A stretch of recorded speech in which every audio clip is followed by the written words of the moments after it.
دوستان عزیزم درود و مهر، امیدوارم حال دلتون عالی باشه. هممون دنبال یه طعم خاصیم، طعمی که هم ساده باشه و هم به یاد موندنی. ترکیب مرغ و کره و سبزی معطر که با هم یه مزه فوق‌العاده میسازن.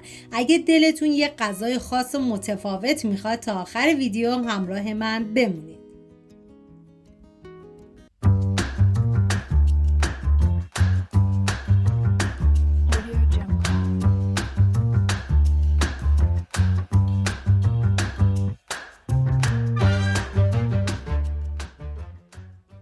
من از 2 عدد ران مرغ استفاده کردم و مقداری نمک بهش میزنم و به مدت 20 دقیقه میذارم کنار. برای این مرغ فرانسوی ما غیر از نمک از هیچ ادویه دیگه استفاده نمی کنیم. و بعد از 20 دقیقه داخل تابه مقداری روغن سرخ کردنی میریزم و بعد از داغ شدن مرغ رو بهش اضافه میکنم و میذارم تا مرغ کاملا سرخ بشه و بعد از سرخ شدن از روغن خارج میکنم. حالا توی این فاصله تا مرغ سرخ میشه میریم سراغ پیاز که نیاز به پیاز بنفش داریم چون طعمش ملایم تره، ولی پیاز سفید تند و تیزه. به صورت نگینی ریز خورد میکنم. این غذا برای 4 نفر در نظر گرفته شده و این که من اندازه ها رو هم در طول ویدیو میگم هم داخل دیسکریپشن نوشتم.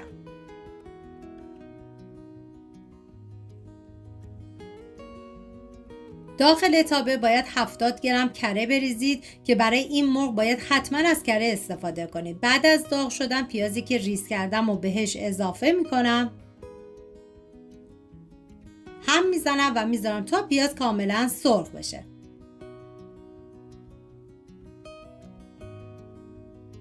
سه حبه سیر رو ریز خورد کردم و میریزم داخل تابه. زمانی که سیر رو اضافه کردید فقط یه هم بزنید و بذارید یه تفت خیلی مختصری بخوره.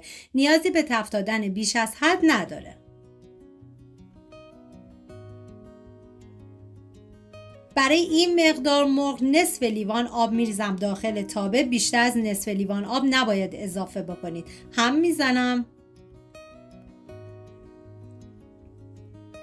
2 قاشق غذاخوری سس خردل ملایم نیاز داریم که میریزم داخل تابه. و برای طعم‌دهی بهتر از 1 عدد عصاره مرغ استفاده کردم که اختیاری و قابل حذفه. هم میزنم تا همه مواد با هم دیگه مخلوط بشن.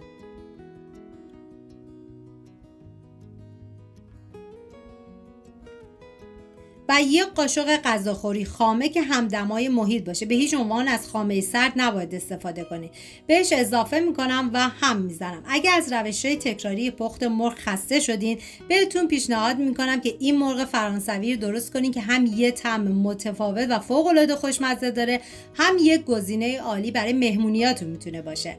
و حالا مرغ‌ها رو بهش اضافه میکنم و زمان میدم تا مرغ کاملا بپزه و در طی زمان پخت باید از سسش روی مرغ بریزی و مرغ رو باید زیر و رو بکنید تا کاملا پخته بشه. واقعا یه ترکیب عالی و فوق‌العاده خوشمزه. من هرچه از عطر و طعم این مرغ بهتون بگم کمه. باید خودتون دست به کار بشین و درست کنید. ما نیاز به ترخون تازه داریم که ریز شدهش باید 3 قاشق غذاخوری بشه. من ترخون رو پاک میکنم و بعد ریز خوردش میکنم. واقعا این ترخون طعم این مرغ رو فوق‌العاده کرده بود.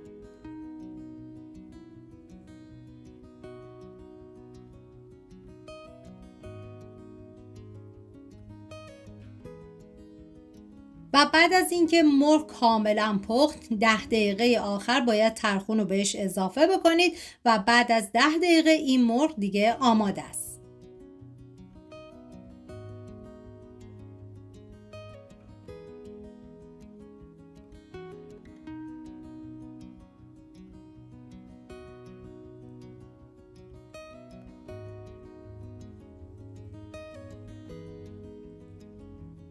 اینم از خوش‌عطرترین غذایی که تا حالا درست کردم. اگه دوست داشتین ویدیو رو با کسی که عاشق آشپزیه به اشتراک بذارید. منتظر طعم‌های جدید باشید. سپاس از همراهی همیشگیتون. تا یه خوشمزه دیگر، بدرود.